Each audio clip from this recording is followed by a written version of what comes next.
Of course, Sarah, our nation's alternative. Ganyan. Okay. Meron po na Miss Vivian. Yes. Meron po akong gustong tawagin kasi sila talaga ang ating katulong. Iniwanan na tayo ng mga networks, iniwanan tayo ng mga lalaking TV, radio. Ang mga vloggers, ang mga kapartner natin. Correct. Diba? Correct. Andiyan si Bistaco. Yes. Andiyan si third floor. Si third floor. Nasaan si third floor?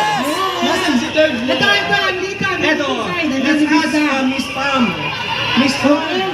Pwede nang mag-visit ang ating mga Let's ask Miss Pam. Ano